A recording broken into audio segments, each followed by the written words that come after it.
Welcome to the Here's Waldo podcast, where we sit down with top visionaries and creatives in the video game industry. Together, we'll unravel their journeys and learn more about the path they're forging ahead.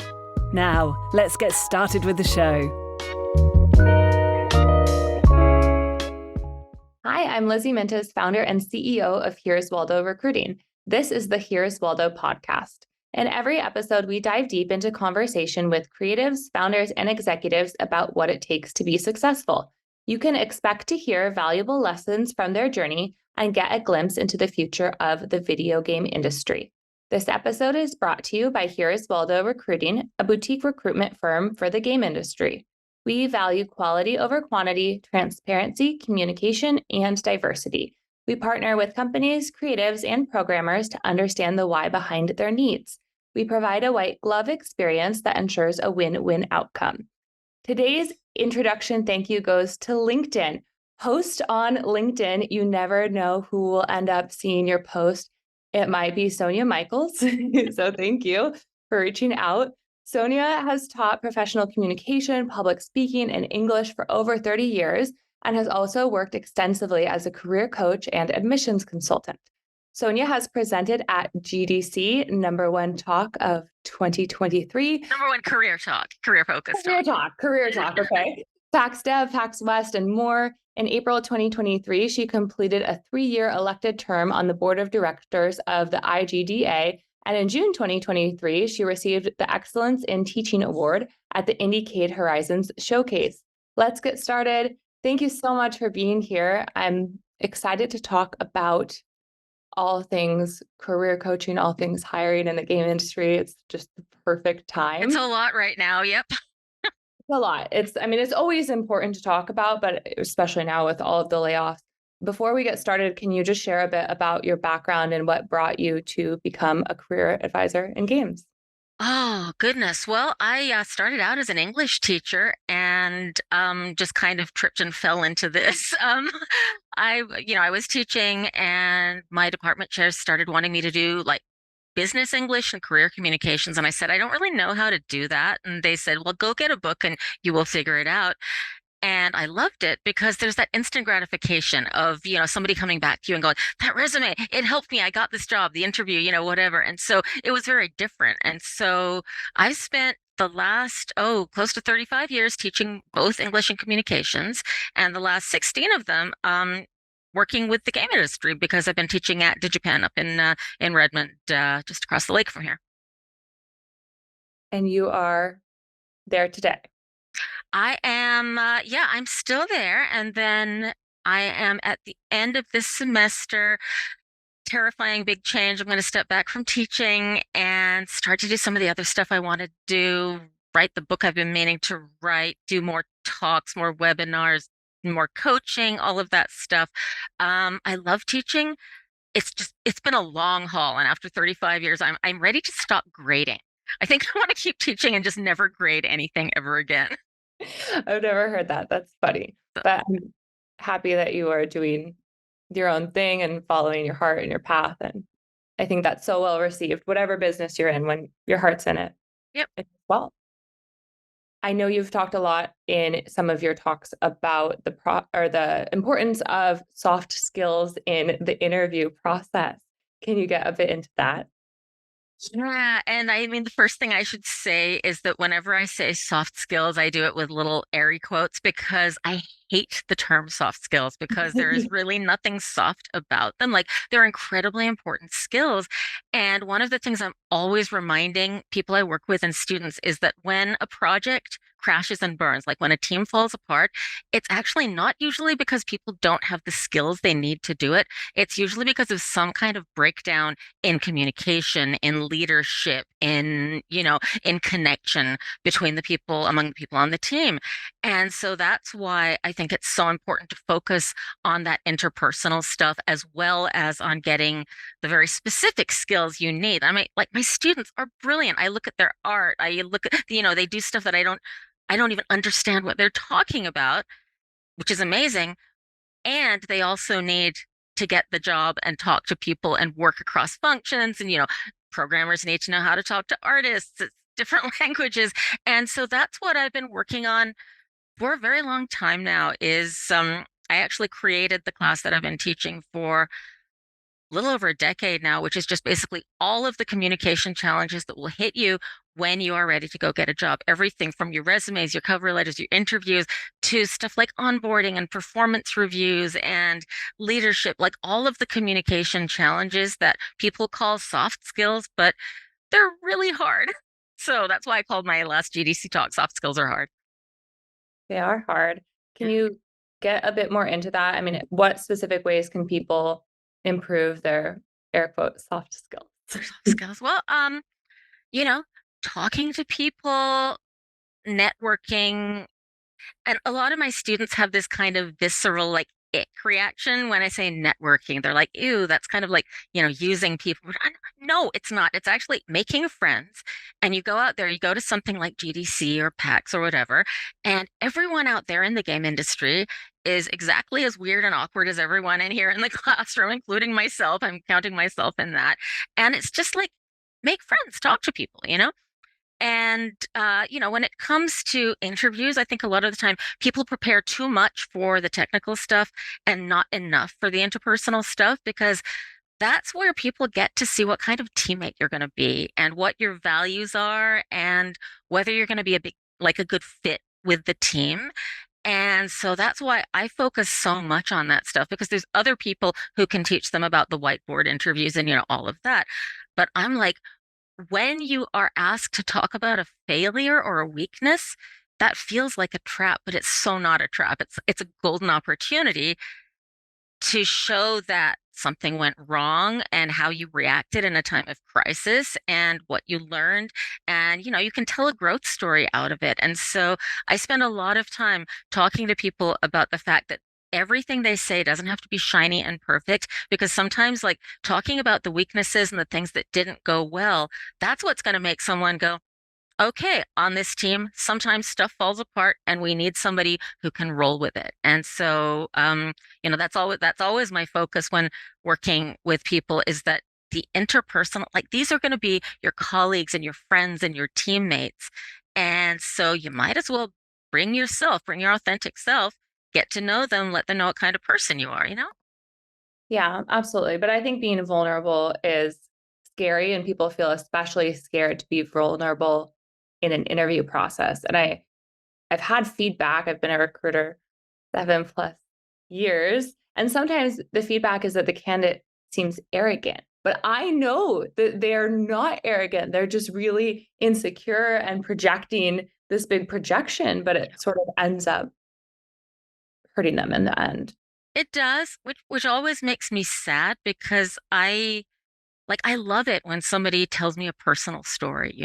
When somebody is vulnerable enough to trust you with a part of themselves. I love that so much. And I'm always going to pick the person who will talk to me and be real with me. Yeah. And I understand where that impulse comes from, that kind of like, I'm going to tense up and I'm going to, like, project this facade.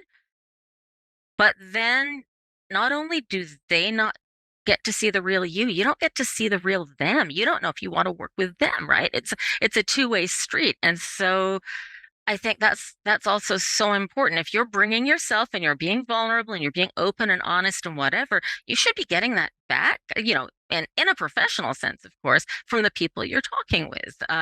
They should be kind of honoring that and listening to you and asking you follow-up questions, rather than just kind of brushing you aside and like, fine, let's move on. Yeah, I would agree.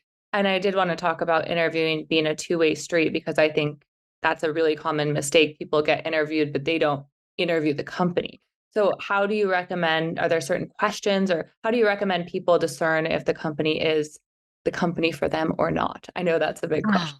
it's tricky. And part of the reason it's tricky is because so many young people get into this because they love the product that a particular company makes, right? But like, loving the game doesn't necessarily mean you're going to love the culture or fit in with that company culture. And so I want people to do a lot of homework. I want them to talk to people, connect with people on LinkedIn, talk to people they might know who've worked for the company, find out what it's really like there.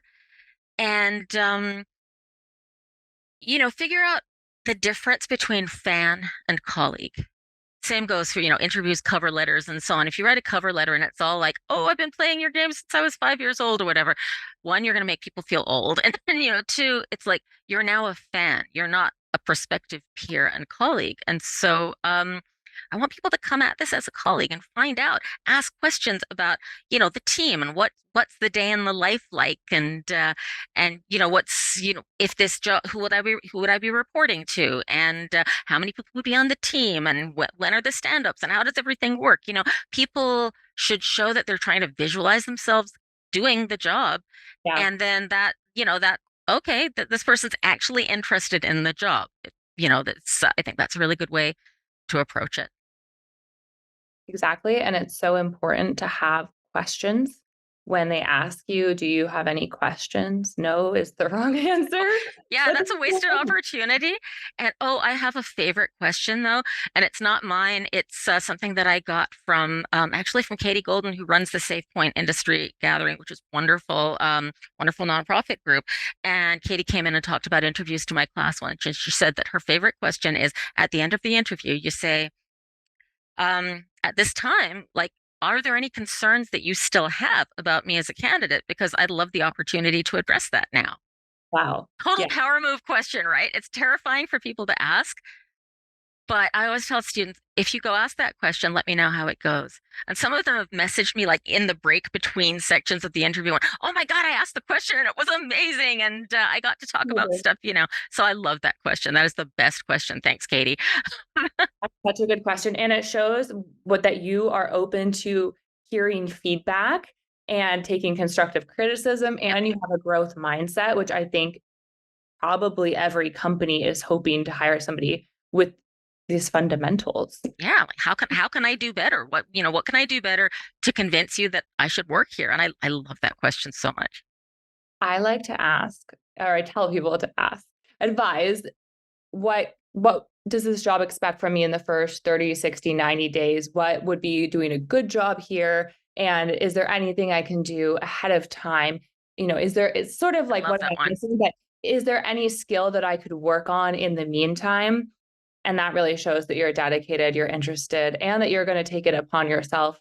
Not that you need to work crazy hours, but you do need to have passion and be personally connected and interested in the company enough Yeah, to. and ready to learn what you need to learn, and like to know when you're doing it right. Like, how will I know when I've got it? How will I know when I'm up to speed? I love that. Yeah.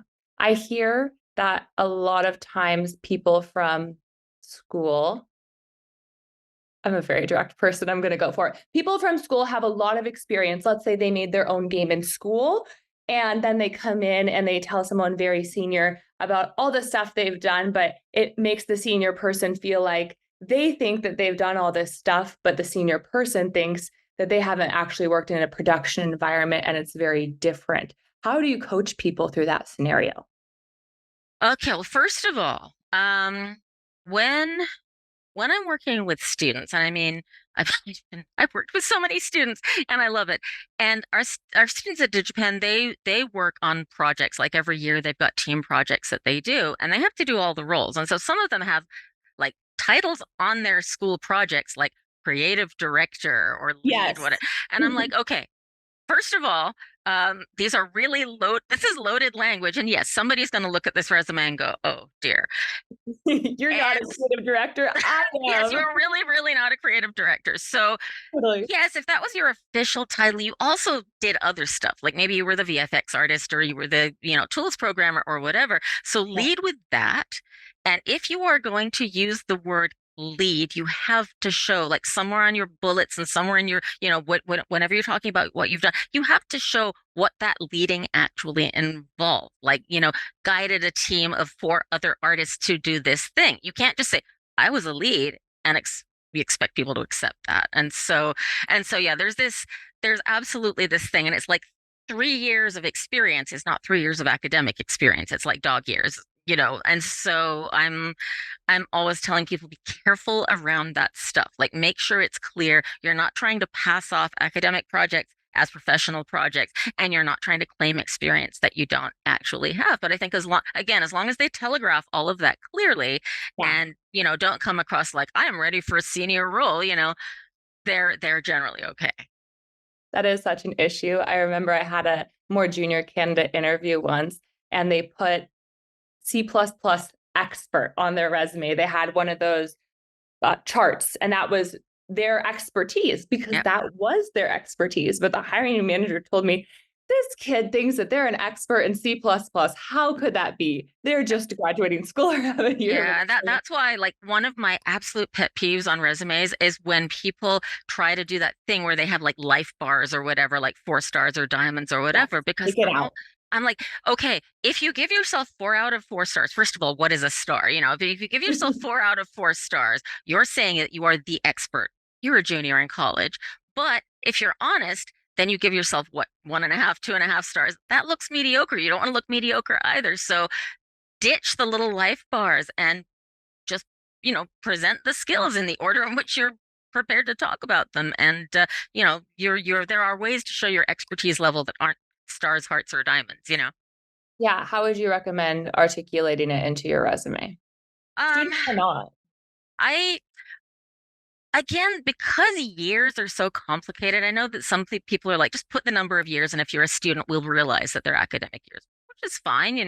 And then otherwise, I think listing stuff with basically cross-referencing between the job posting, the skills that they're looking for, the skills that you have, in the order in which you're comfortable with them, Yes. put that together, and then, okay, we've got something in order that, isn't just a huge laundry list of skills, that is something that's clearly targeted to the position.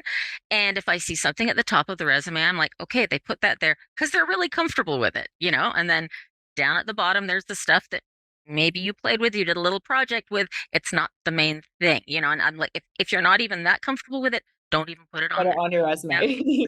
Leave it off, because if they say let's solve a problem using this thing, whatever it is, you're gonna be in trouble. Yeah. I think people also put a lot.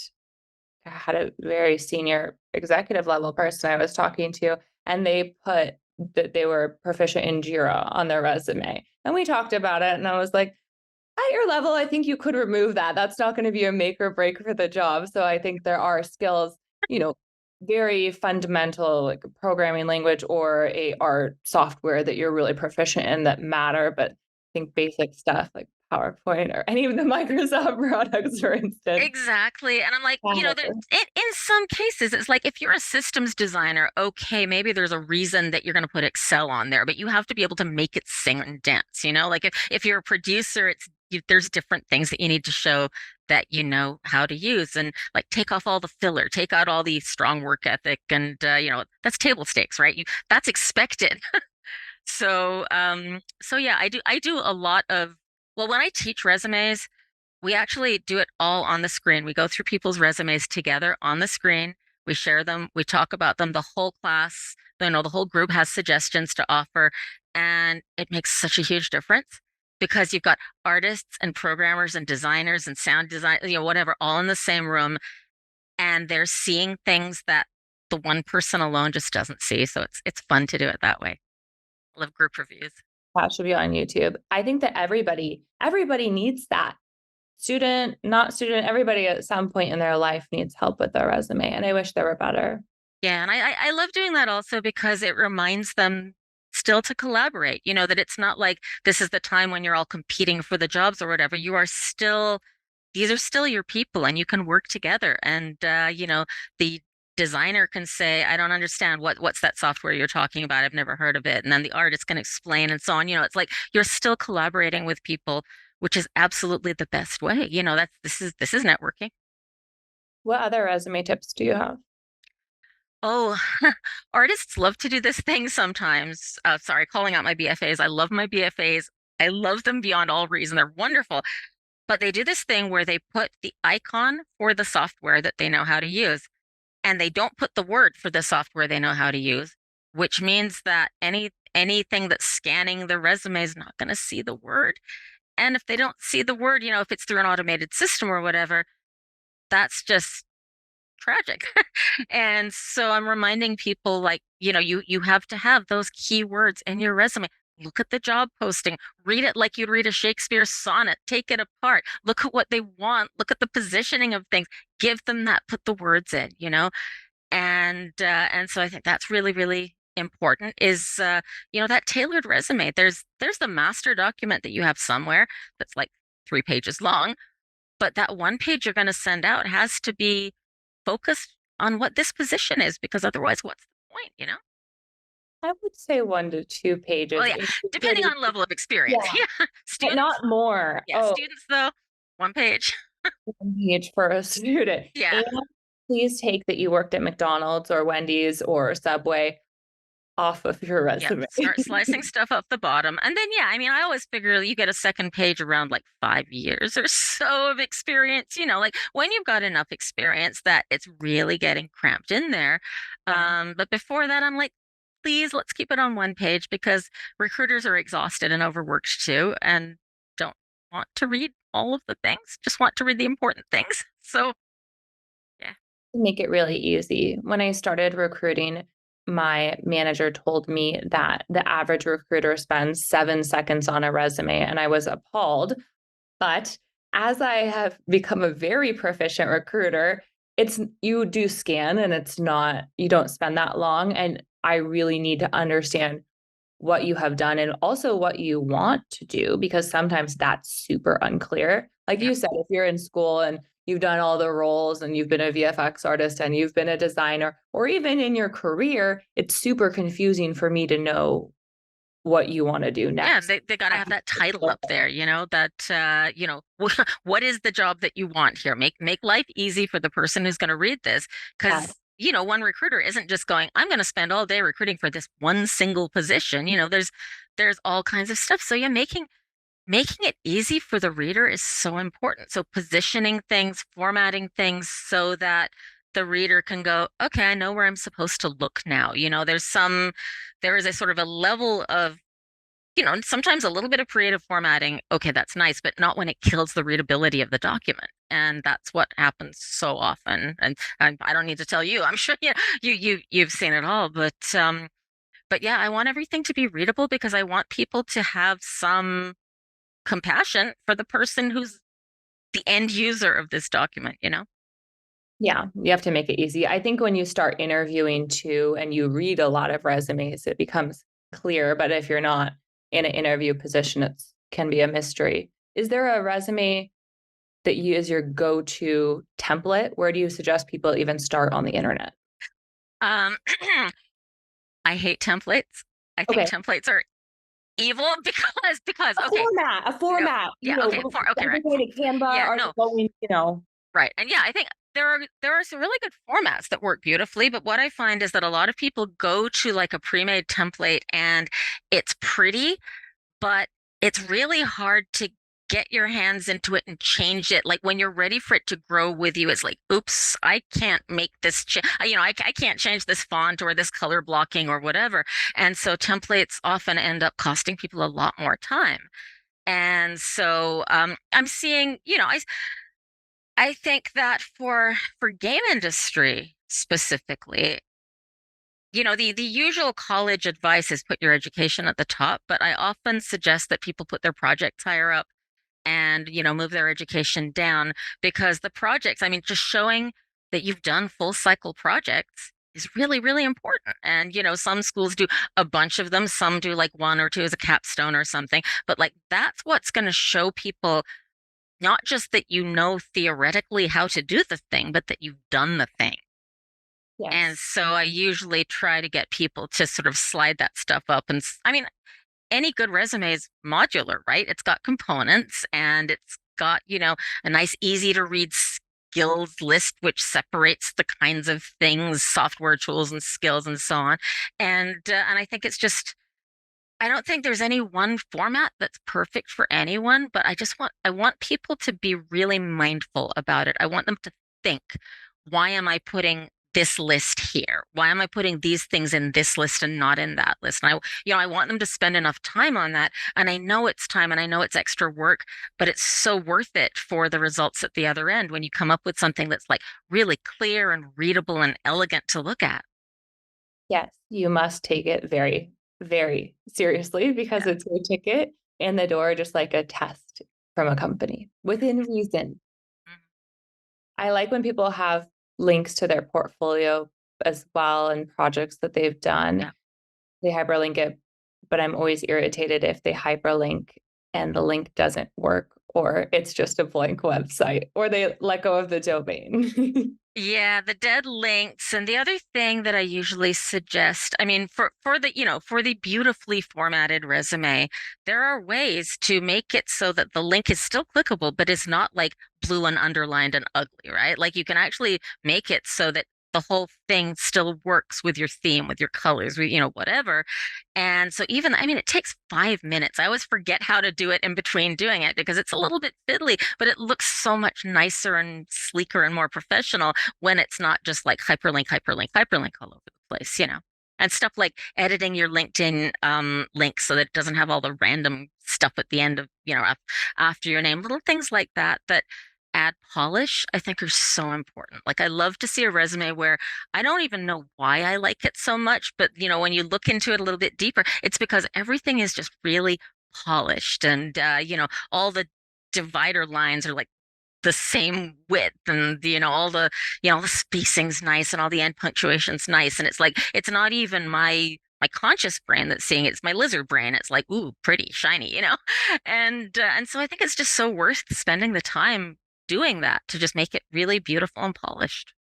I agree. And I think that your LinkedIn is just as important, maybe more important than your resume, and should be exactly the same things that you have on your resume.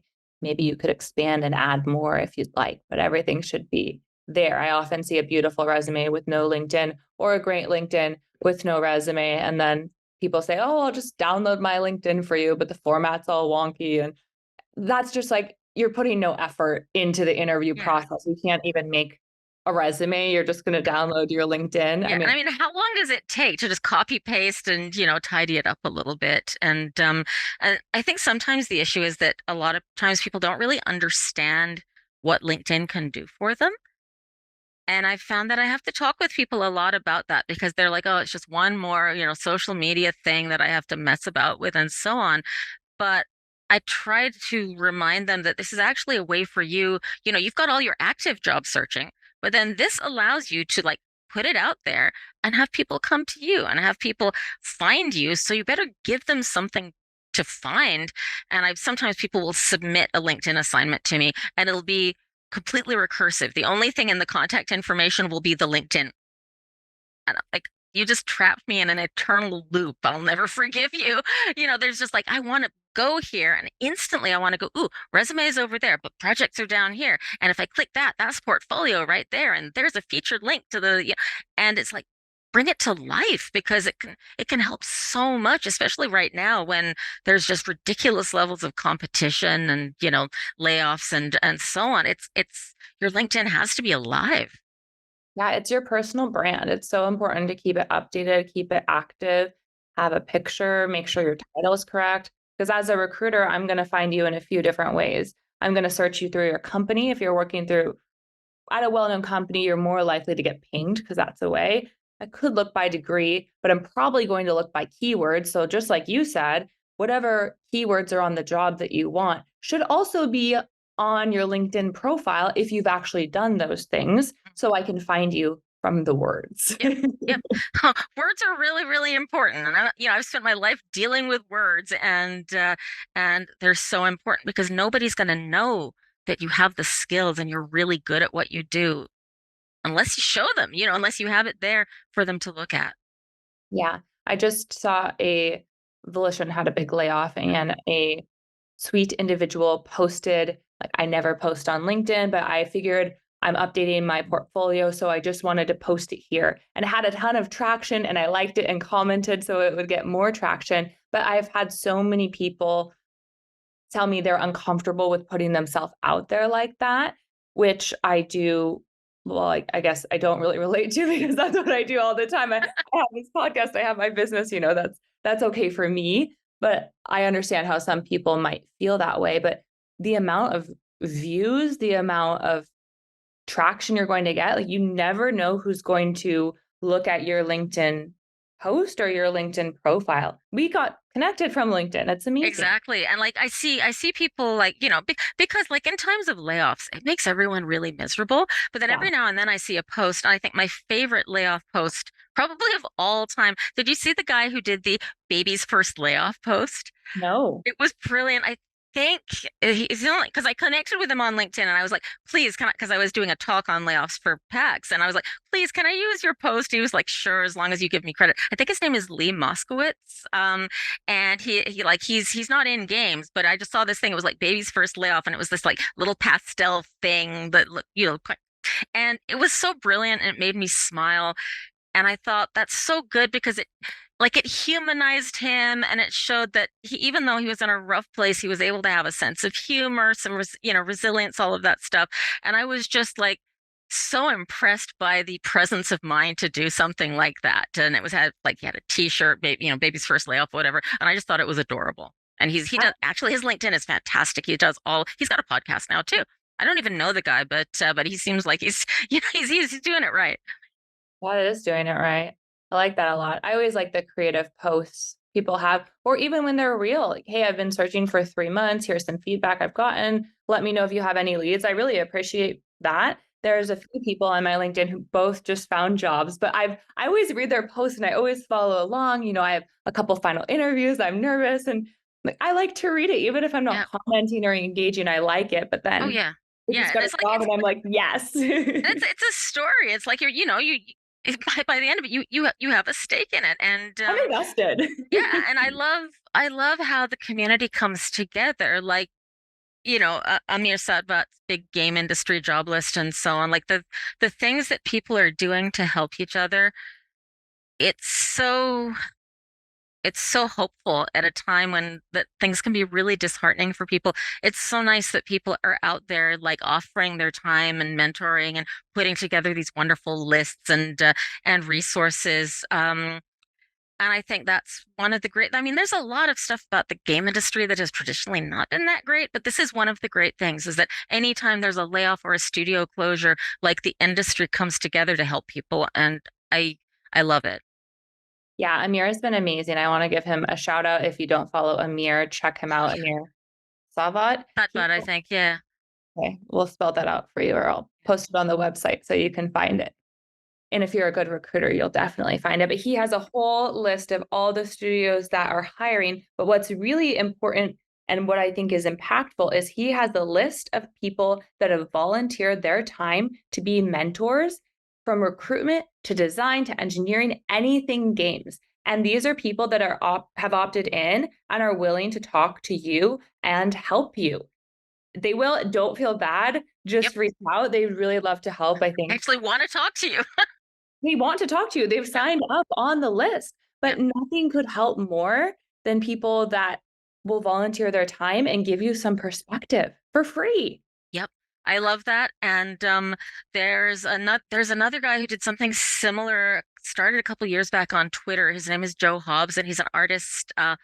And he basically said, hey, game industry people, if you're willing to offer some mentoring to early career people and students, hit me up. And so there's also this spreadsheet of all of these people that, Joe Hobbs' big list of connections. And so between Amir's list and so on, like there are so many people who just want to talk to you that it's amazing.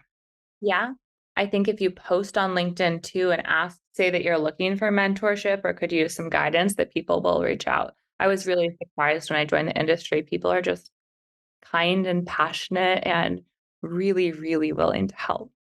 They are. And it's, I think it's so important for people younger as they're coming up to really understand what mentoring is. It's not just, I'm going to ask you a bunch of questions. I mean, it goes so much deeper than that. And so just, knowing how to find a good mentor, knowing if it's a good fit, figuring out, the kinds of questions you should be asking, figuring out in a mentor role, how you can give advice that's really actionable, not just like keep doing what you're doing, which is thanks. But like giving actionable advice, receiving critique, and so on. These are all things that you can get from mentoring relationships. And so, yeah, whenever you can get mentoring, take it all, and then give it back. Reach down behind you and pull people up the same way. How would you discern if a mentor is the right mentor for you? I think that, wanting to help is a fantastic first step. But beyond that, I think a good mentor also needs to be able to empathize and understand the person that they're mentoring, that if they might be from a really different background, right? Like there's some advice that Yeah. might land differently coming from different types of people, and saying different things. Like I've talked with so many guys who've just been like, well, just tell them how you feel about the situation and put your foot down and don't stand for any of this. And I'm like, yeah, but then people are going to say, damn, she's an aggressive, whatever. And I like it when people are self-aware and give advice that's like, this might not work for you, but Yeah. here's how I did it. Here's how I did it. And you might want to try it. And if you're not comfortable with that, maybe try this instead. I feel, again, it's got to be as kind of an organic relationship based on people actually getting to know each other below the superficial. I agree. I'm in a CEO group with a company organization called EO, Entrepreneur Organization. And in EO, we're paired with 8 to 10 people and you meet every month. It's sort of like CEO therapy. But one of the rules is that you're not allowed to give advice. You're only allowed to give what are called experience shares. And so somebody will say, here's my problem. And then everybody gives an experience share about something that resonates with them within the problem. And that way you're not saying, hey, you should do this with your business. And then I do it and something really bad happens and I'm so upset. Right. But I like experience shares too, and just hearing how other people navigated similar situations, because I your love problems that. are probably not unique. There's only so many types of problems that you have, and so many people have the same And problems. so many people have been there from, any different angle that you could perceive. And yeah, one of the greatest things I learned from a coach that I've worked with is that unsolicited advice is completely useless. Like, you know, now I always, because I'm a fixer, right? I'm that person who's like, "Oh, you have a problem?"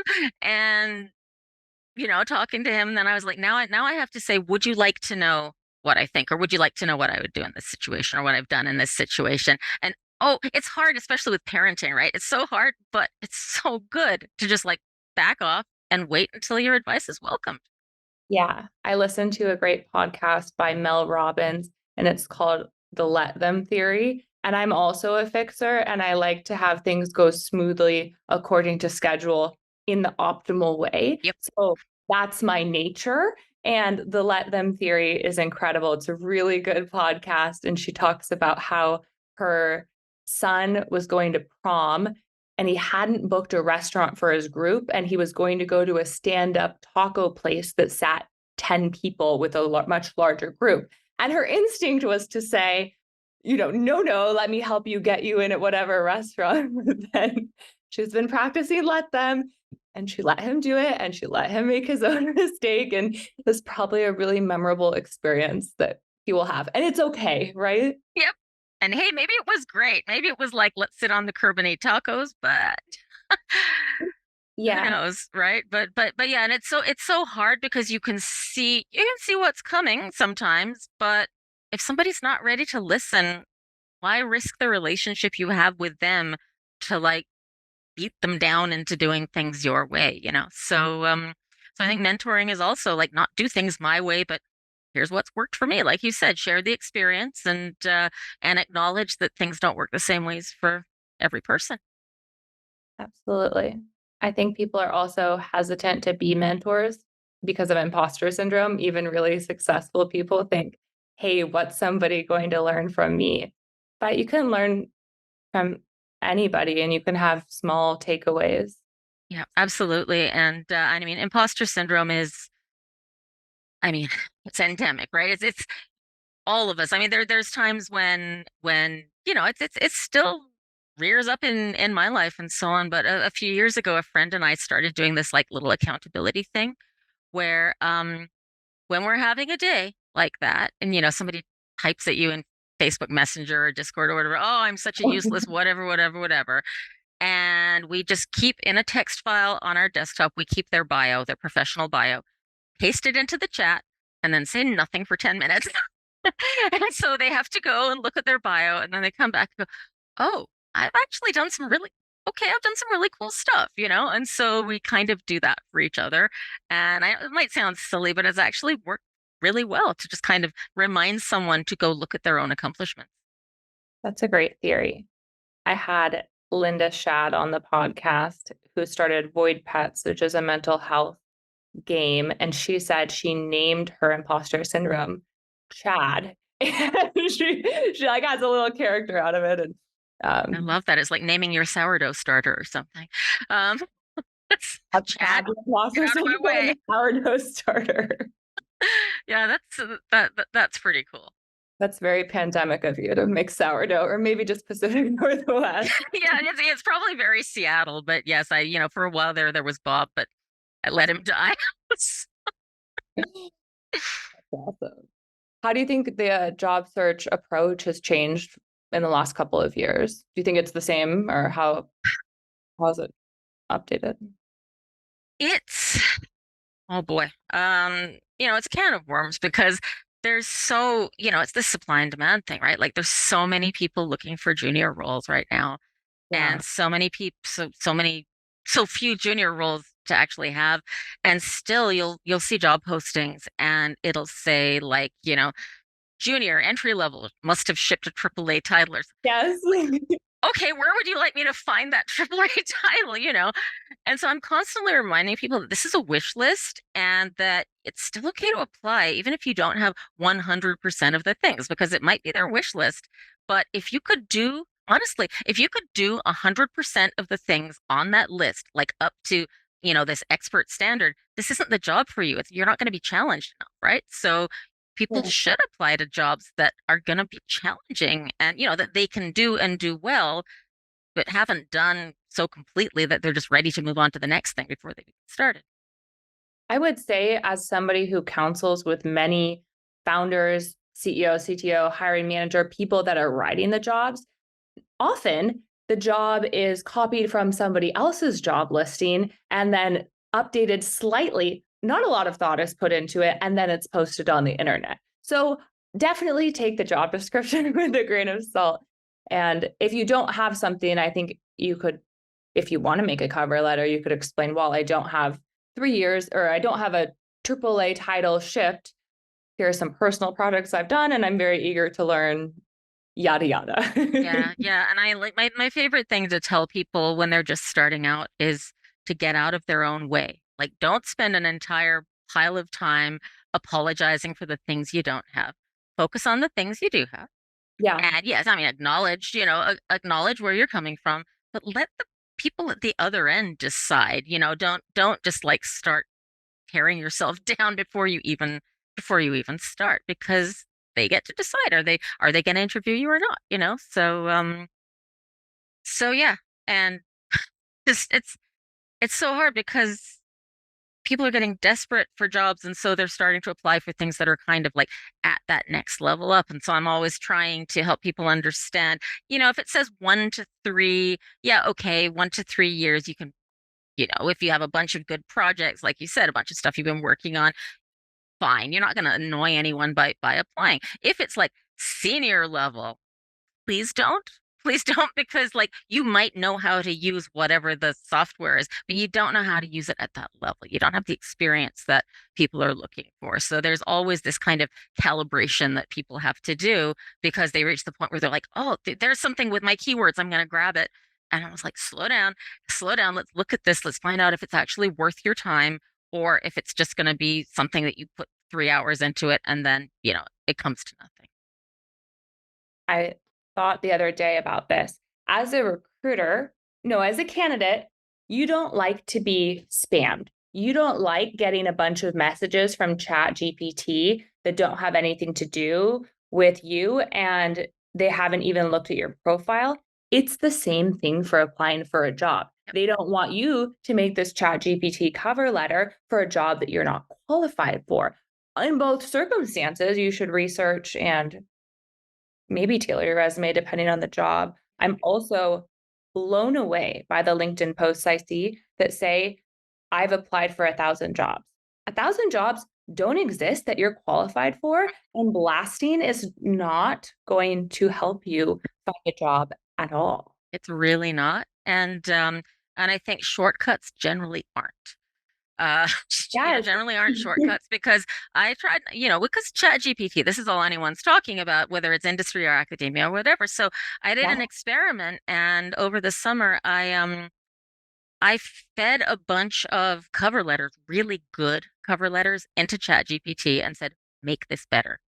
And it stripped out everything that was personal and real and replaced it with platitudes and cliches and garbage. And so if people want to use it, they can use it, but it's not going to make their applications better because it's going to take out everything that humanizes them. I do think it's probably a good starting point, though. Here's the job description. What things would this company like to see in my resume? And like everything, take it with a grain of salt. Yeah, and that's the thing. I like it as a tool. It is a tool that you should use. Don't let it use you. For sure. And don't always just blindly trust the output either. Because it hallucinates, it lies. Yeah, I mean, since ChatGPT began, the amount of junk that I get in terms of people selling to me, I block like 100 people. It's just wild, and I hate it. It's gross. And the amount of LinkedIn posts I see that are clearly just like some ChatGPT generated thing. It gets old. Yeah, it does. It is important to figure out how you can stand out, and that's probably not making a robot ChatGPT cover. Yeah, it's like like you said, for people who need like a jumping off point, something that's just like, I cannot start this, start it for me, right? Do the intro or something, as long as then you bring it back to yourself. And for people who might not have like 100% command of fluent English or whatever, there are times when it can kind of file down some of the rough edges of things, but it's when you get something and clearly somebody has just pressed the button and sent it. It's like, are you wasting people's time with this? Yes, that must be really hard in teaching as well. It is. It is. I mean, fortunately, I think most students, like, once you explain to them this is actually going to hurt your chances, most of them get it. Those who are listening will get it. So yeah, just like applications. I mean, those that are listening will get it. Those that are always the trick, isn't it? It's kind of a numbers game right now, though. I mean, I've heard of 1,000 people applying in a day, just hundreds and hundreds. So it's crazy. But like you said, if you can really make your resume beautiful and articulate what you did and make the words match, out of lack for a more eloquent term. Yep. Make the words match. And I'm always telling people, if you have like a list of skills on your resume and then your bullet points in your resume don't mention any of these skills, it's like, who are you? Is this two people on this resume? Like, what tool did you use to do this thing that you said you did? So, because, I figure I want to look at it and I want to go, okay, they can use Maya and ZBrush and whatever. And then I want to look over at a project and go, use ZBrush to, do this thing. Yeah. And have a few bullet points, right? I worked on this project using X, the output was X. And I also see people talk about what their team did, even in the interview, even recruiting, right? And it's like, no, what did you personally do? I mean, I do want to understand, one, what your company does, two, what your team does, and then three, what you personally did within both of those and the impact that it had. Yeah, because I'm not hiring the team. I'm hiring you, maybe.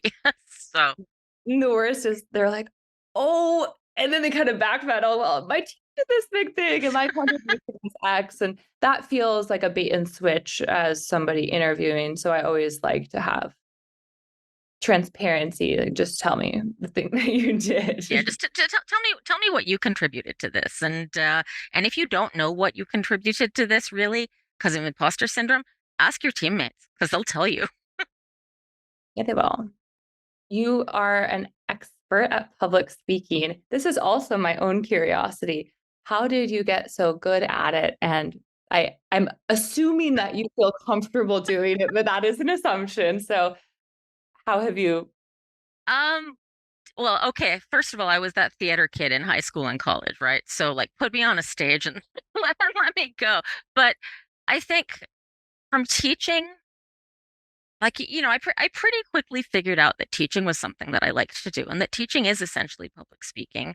And pretty soon I was teaching public speaking classes and kind of figuring it out as I go along and so on. But still, my like the first time I did a GDC talk, I thought I was going to die because it's different. Like teaching students is so different from I am in an audience, I'm among an audience of my peers, and also I'm not a game developer. I don't make games, like develop game devs maybe, but That's the imposter syndrome. it's all that imposter Get syndrome. out. And because I taught public speaking for so long, I was literally up there doing the talk and going, your hand is in your pocket. You would deduct points for some. I like talking to myself, critiquing myself during it until I finally went, stop, you have to just like go get through this. But now it's like whatever, 4 talks and panels of talks and whatever. It's easy because it's just people. And I love, like, when I did my talk on layoffs at PAX, like last month or whenever PAX was, time is meaningless these days. But I had a lot of alumni show up, and mostly, thank goodness, because they hadn't been, not because they'd been laid off or whatever, because they just wanted to come and say hi and so on. But I always love finding the friendly faces in the room. And when you've got like a whole pile of friendly faces in the room, it makes it so easy because you don't have to worry about everyone else. You just have to talk to 3 or 4 people because that's all this is, right? It's the same as anything else. It's trying to connect with people. It's trying to say something that's going to be meaningful, and seeing somebody respond, just those little nonverbal cues, anything like that, it just makes it so much easier because I always remind people want you to succeed. Most people don't want you to get up there and fail. They want you to do well. And so I think that helps a lot when you get up to talk, is to realize that you're not up there. This is not some kind of, gladiator competition or whatever. This is like you talking about something that matters to you, to a bunch of people that you hope it will matter to, who want you to be okay. And so I know that public speaking is like a worse fear than death for a lot of people. I Yeah. always get nervous. Like I get so nervous before the first day of every class I teach. I get that little, panic, what if everyone hates me thing. But then, after I get started, it's fine because I just find the friendly faces, whether it's people I know or people I don't. There's always going to be a friendly face in the That's true. Great advice. Thank you. I have one last question. What is the best career advice you have ever been given, and who gave it to you? room. That is a tricky one. I have a very close friend and close colleague that used to work with me at DigiPen, and she and I were in the same department. She was my chair for a number of years. She was laid off recently, unfortunately, but the advice came from her, but it was by way of one of her best friends who actually died really way too young. I'm not sure of the entire story, but Farah always said, my friend Gilfrida basically always used to say, don't destroy yourself for the sake of somebody else's business. Like don't don't burn yourself out. Don't destroy yourself because it's not going to love you back. It's the kind of the same way that, businesses say we're a family or whatever. It's like, ooh, red flag, maybe we're not a Yeah. family. But I think just knowing that her friend had told her that, and her friend had passed away, and so on, and that's always been really meaningful to me, and it's one of the reasons that I talk so much about burnout and focus so much on career longevity with people, because I don't want them to destroy themselves for the job. And we've seen so much of it. I don't know if you've watched that incredible occupational burnout talk from GDC, from this year's GDC. No, It's but one I of the will. it's one of the best talks I've ever seen. And it was Raphael from TakeThis.org and Osama Dorius, wonderful game designer, and like this panel of four amazing people. And it's one of the best talks I've ever seen, GDC or otherwise, on burnout. And it was so good to see people up there, like people that I admire and respect and whatever, just getting up there and being really honest about how the job was just like destroying them. And I Yeah. think that's the best advice I ever got. And I try to pass it forward to the people I work with and to students and so on. And like my thing lately is I keep reminding students, don't work for free. Don't work for free. Don't give the best of yourself to somebody who's not going to value you and compensate you properly, because then you'll be burned out and your student loans won't be getting paid and it's terrible. And so it's just like I want to always carry that advice forward. If it's not your own business, don't treat it like it's your own business. Do your work and do it well, and use your passion for yourself. Don't let your passion be weaponized against you. Yes. I had Eve Crevochet of Take This on the podcast, and she said something similar. Yeah, I saw that clip because when I saw the podcast and I watched that, because yeah, it's absolutely true. Like your passion, I always tell students, in your cover letter, you get exactly one. You can use that word or any part of it exactly once, and then I'm gonna pull you way the hell back, because your passion is what people will go, okay, we can pay you not enough money and work you way too many hours because you've got passion. Yeah, I think it is a balance though. Like I think you need to work hard, you need to make money, and there's different stages in your life. I'm not saying you should work 80 hours at any point unless, as my friend Zach pointed out to me lately, he said, I love to work 60 hours a week. And he really does. Like that's what's good for him. Yeah. But I think that you do have to take a job that is not necessarily your dream job sometimes at first and really start at the bottom, and it might be terrible. It might not be what you wanted. It might not be your end, right? And I just want to make sure they're not convoluted, because I think sometimes people have big hopes, and it's like, no, everybody has this entry level job that you might be doing some grunt work because you're an entry level person, and you're not going to be there forever. And you still have to work hard. And it's like I kind of mistrust the whole idea of the dream job, because like I was telling people, if your first job out of college is your dream job, you've peaked.